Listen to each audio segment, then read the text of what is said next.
We got someone coming all the way from Spain. I appreciate that. So we are going to talk to Howard in Spain. Didn't give pronouns, but wants to know, why do atheists ignore all of the evidence of intelligence design that is observable throughout nature?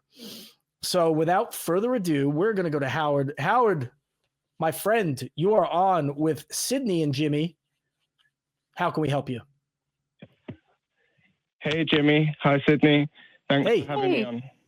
Yeah, no problem. Thanks for calling. So, Howard, what's going on? Ask your question. I'd like to know. Oh, thank you. I'd like to know, why do atheists ignore all of the evidence of intelligent design that's observable throughout nature? Well, I'm gonna be hospitable. I'm gonna be hospitable and pass this over to Sydney for first go. Yeah, absolutely. My first question would be, what evidence would you say is proof of intelligent design that's being ignored? Well, surely, I'm not trying to be condescending when I say surely. No, not at all. I suppose that you've heard of, thank you. I suppose you've heard of phi, what's known as the golden ratio. It's 1.618. It's an infinite number that's known also as the golden spiral, or the golden rectangle, or the golden triangle. It's you've heard of it, yeah? Yeah, but it's also used as like a very popular talking point, I feel like, with a lot of people who call in trying to talk about intelligent design. I'm curious, in your opinion, when you look out the window, what do you look at and say, seeing this thing, this specific thing, not some idea that was taught somewhere from a paper or an article, what do you see as intelligent design that you feel is being ignored personally? Well, this is, thank you for the question. I'll clarify. When I'm talking about phi, it's there's a video on YouTube from the big channel called Numberphile. They've got some CGI where they show that phi is called the golden ratio because it's the perfect ratio of construction and distribution.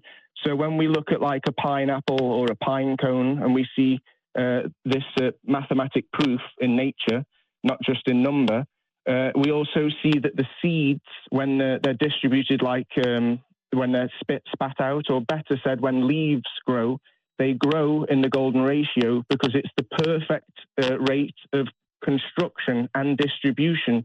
In other words, it's the most effective, it's the most efficient to catch sunlight, and the most efficient to not kind of grow into each other. It maximizes on space, if I'm explaining myself right. So my question is, well, I've got two parts, and then maybe you'll get my whole point that I think is different than what other people have argued before. My 2 points are, if we all acknowledge that phi is not just a mathematical proof, but also something we see in nature, that's the perfect rate of construction, it's the most effective and efficient, then wouldn't that mean, part one, wouldn't that mean that evolution cannot progress, it cannot improve? And number two, as we see it in all of the fossils throughout the world, throughout all history, we can also see the golden ratio. So that suggests that there's not been any change or evolution in the past, nor would it be logical or beneficial for us to evolve or mutate in the future, because it's the perfect rate of construction. So yes, have you heard that argument before? And please, if you can, give me a great answer. Yeah, sure. So here is my argument. When people talk about perfection, when people talk about intelligent design, what I argue is that we only see the versions that survive. We don't see the versions that don't survive. So for example, if specific things have to be done, whether it's in a plant, whether it's in DNA, whether it's in like hydrogen and oxygen. There's a specific way that things have to be done in order for nature to progress, in order for it to survive, in order for it to be considered perfect. And we see imperfections oftentimes in nature, and we see what happens when those things don't work, right? Like we see what happens when sibling humans have babies and there are birth defects with that child. We see what happens when pregnancies aren't viable and when they don't make it towards the 9-month period where they become a human being. And that's because there are imperfections that happen in nature all the time. In fact, I might argue that we hold on one second. I let you talk, and I just want to get my point through. Sorry, I was just saying. Howard. Let's just. Hold on, Howard, 1 second. So what you're talking about is when things go right and when things happen the way they're supposed to happen in nature, and when things are supported by the system in which they were supposed to exist, whether it's a plant, whether it's a person, whether it's air, whether it's fossils, no matter what. You're talking about examples of when it went right. I would argue there are so many examples of when it goes wrong. We just don't see it happen to completion. We don't see the fossils of dinosaurs and plants and things that didn't make it to maturation because their cells or whatever process was supposed to happen didn't completely get there. We don't see fossils of babies that never happened because for whatever reason, genetically, they didn't survive. They weren't viable. They didn't even make it to the zygote stage. So my argument towards perfection is that perfection doesn't exist. There are just examples that exist of when things worked out the way that they were supposed to, because when things don't go the way they're supposed to in nature, they often don't make it to a point where you get to see the final version, the big version, the done cooked version, right? Because they fail at an earlier stage.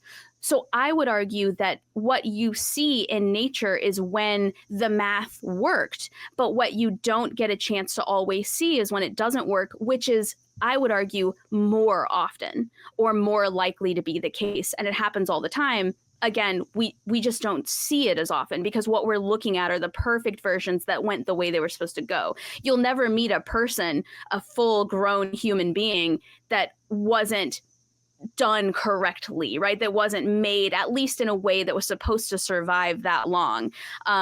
Because nature has a way of dispelling things that aren't working correctly or that are the opposite of what they were supposed to do. I feel like I'm kind of getting a little bungled here with my words, but you get what I'm saying. What you're giving as an example of perfection is when things go the way they're supposed to go. When things don't go the way they're supposed to go, we either don't see it or we watch what happens and nature basically destroys itself and makes sure that that version doesn't continue onward.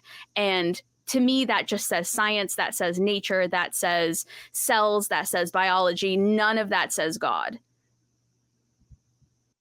I don't know. What about you, Jimmy? Go ahead, Howard. No, I want to see what Howard has to say to that. Howard, I'll give you a little bit. I don't want you to take the line and run, but what's your response? Your 30-second response there. Thank you, Sydney. I appreciate that, and I believe it's a fair argument. And I wasn't trying to interrupt rudely. I think there's a bit of a backlog or a delay. I was just saying that I agree. We don't see perfection in nature. There's only perfection in mathematics. But that could be argued with the Adam and Eve story that because of sin, everything's devolving, not evolving. So that could be why. But my main argument is you would expect to see some things in nature without the golden ratio of construction, and we definitely expect to see fossils without the perfect rate of construction, because we'd expect things to have evolved to this stage, or at least things that hadn't survived because of the flood or whatever catalysm. You can just understand that some of nature in the past and in the present wouldn't have this golden ratio of perfect distribution and construction. But it doesn't. So, Howard, and there's not perfection anymore. Howard, I'd like a chance to jump in here. So I'm not a big brain in the room, and I don't really understand the idea of this ratio. I've heard of it before, and I'm not well versed on it. But I will say this. Let's assume that I needed you to convince me that there was intelligent design. Even if you were able to display that there was some kind of perfect ratio taking place, some perfect mathematical formula taking place in nature, that would not demonstrate to me that there is a God responsible, right? Nature having perfect things in it is only pointing to the conclusion, right, that, well, nature has some perfect things. Nature also has very many imperfect things. And just because we can see some things in nature that are really good, that doesn't also all of a sudden give us an opportunity to say, oh, look, a person in the, a big invisible person in the sky must have created this, thousands of years ago, or whatever take you're going to have on it. I'm just going with that one. Generalizing because that's the one that's most common, right? The creationist version of life, of the planet, etc. So there's nothing about a description of nature that points to a supernatural God creating it. And on top of that, if this God were so intelligent and were able to design things so perfectly, why do we have people with so many deformities, defects? Exactly. People are blind, people are short, people are, have special needs. There are very many people that are far from perfect. In fact, I don't even think that there is a definition of perfect, right? How do you capture perfect? And I don't think there's a human walking, a human alive or that has ever lived that can fit this definition of perfect, because what you might consider perfect, somebody else might be perfect in another way, or imperfect according to your standards. So I just don't think that we get there, and that is my initial take. I don't see anything about a golden formula existing in nature that A, negates all of the inconsistencies, all the imperfections, and B, points to a supernatural being creating it. And so I'll leave you there and see what you have to say so far. Thanks. The thing is, Jimmy, we don't just see these patterns in nature. We also see patterns in mathematics, and we also see lots of, like in the infinite sequence of pi, as well as the infinite sequence of phi. So that suggests that if something transcends what we'd class as infinite, because we can't reach the end of the pi or the phi sequence, then if it's got evidence for intelligent design, like you said, I can't demonstrate intelligent design, but I can show evidence to support the belief in intelligent design, and I can show that this evidence maybe debunks, definitely goes against abiogenesis and evolution. So if your theories that support your beliefs are debunked, then it leaves you without any theories to support your beliefs, which makes it blind faith, with all due respect. So if you haven't got any theories to support your faith, and I do, then that makes theory. Whoa, wait a second. Go ahead. Whoa, so sorry. Respectfully, Christianity's entire platform is blind faith. Literally the whole thing openly is that you should not need evidence to support your faith. So if you're going to say that blind faith is a negative thing, I need you to look in a mirror, my friend. I need you to understand. And second of all, wouldn't you say that there's more evidence to suggest that creation is not the truth than is the truth? For example, I said this earlier, but one generation of siblings having kids with each other shows us that there are so many birth defects that keep those children from surviving, or if they do survive, they survive at like a what's the word I'm looking for? Maladaptedly. There's something wrong with them. And we're supposed to believe that the entire world's population came from the same two people. So if you are going to use blind faith as a negative or as an insult, for lack of a better word, I need you to understand that that is such a huge tenet of Christian beliefs that I'm surprised you would actually call us people that are believing blind faith, because I feel like that's the brand. Yeah, Howard, you are pointing the finger at us, saying that we're believing in something. We are not believers in anything, really, not when it comes to faith or religion. And then your conclusion being, well, if you don't have something to support your faith, but I do, doesn't that mean that my faith is more plausible? No, it doesn't make it more plausible. It really doesn't. You haven't given, you can basically come up with any argument you want and call it evidence, but it's not evidence. I mean, it's not leading me to believe anything because it's plausible. You know, you can take mathematics, you can take equations and apply them to whatever you want, and it doesn't point to a creator. Okay. It just points to math. I mean, math is a descriptor, you know, it doesn't prescribe things. And so I'm not really finding where you can make the leap there from math to creationism. And then you're pointing to a lot of stories in the Bible that, you know, I hate going down this road because it's kind of off topic a little bit, but just remember the Bible it's not unique. I mean, Christianity is not unique. It's built upon other religions that existed in the ancient Mediterranean society. Different civilizations had all similar stories, you know, the relationship of Zeus and Hercules, or Melkart and I forget Melkart's father's name, but in any case, you know, these father-son dichotomies that all exist, right? And they're these protector gods that are there to, I mean, this is not new. The Bible is not new. Right. You know? Even though had a god that was born from a virgin. Right. Exactly. I mean, these stories, I mean, that's all they are, you know, and we have kind of come to those conclusions by studying them and hearing out the other sources, you know, and hearing people make arguments for them and saying, man, that doesn't make sense. You know, Sydney and I both grew up in church and our questions were never answered. And we're asking you to come on and answer these questions. And you're saying, well, math.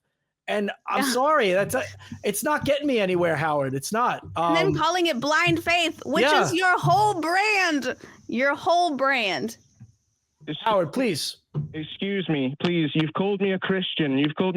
I'm not a Christian. I'm a theist. So all this stuff about the Bible, it's in the. You quoted the Bible. You quoted the Bible. Like you started it. I quoted Adam and Eve, which is in the Quran, and it's in other ancient cultures as well. But before, I don't want to argue. You quoted the flood of Noah. I mean, I'd like to just answer.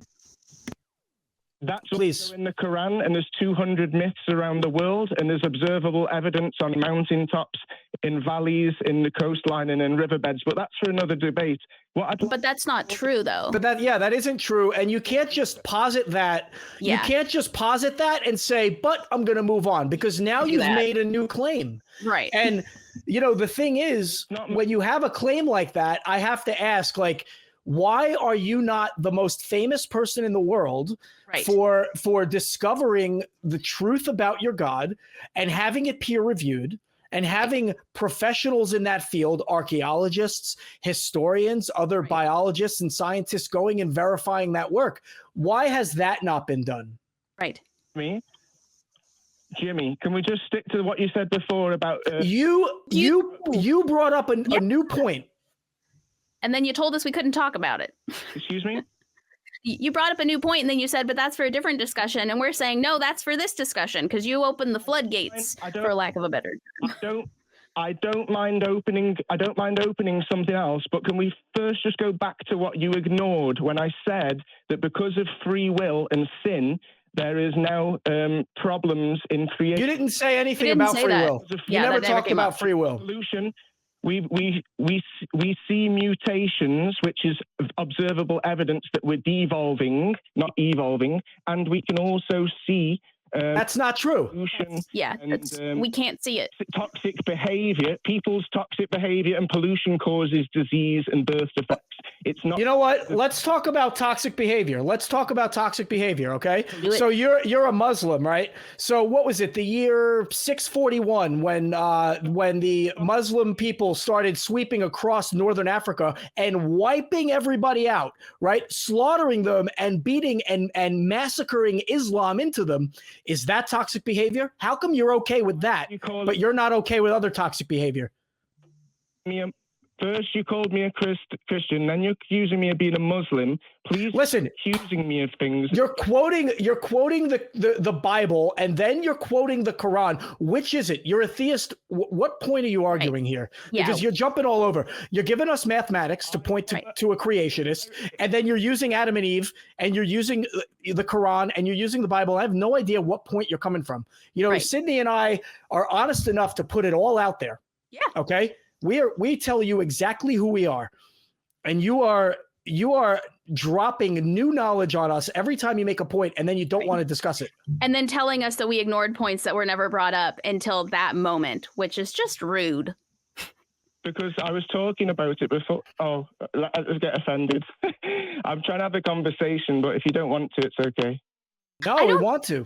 We want to, but it's not being a conversation. It's all over the place. We want to have an organized conversation and answer questions, but not if we're going to be told we're not addressing points that were never brought up, not if it's going all across the board, not if you're dropping points like microphones and then saying, but we'll talk about that at a different time.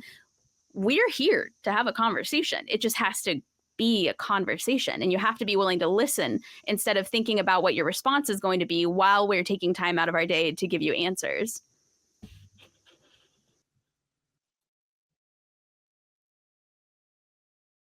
Howard, you're I believe Howard's gone. All right, so Howard hung up.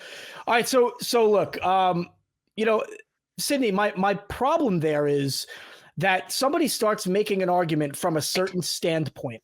Right. Okay, you start supporting your argument using overwhelmingly Christian stories, right? And then back off and say, well, that's not what I'm talking about. And then you introduce the Quran. And you say, well, hold on, that's not what I'm talking about either. Or you say, well, there's evidence, and that evidence is also, in the Quran, but we can't talk about that now. We'll talk about that another time. And, I have no problem talking about anything you want, except don't take a bunch of things, throw them all together and say, you're ignoring me. That's a little annoying. You know what I mean? It's annoying, and it goes against my sensibilities. You can call me many things, but one of the things you can't call me is somebody who ignores points in your argumentation or conversation. That's like, if there's anything I do well, it's keeping track of the points you're making and responding to them. And then when you come in with the blind faith thing, you just lose me. You just lose me. It's like me accusing somebody else of having red hair. It's like, okay, look in a mirror.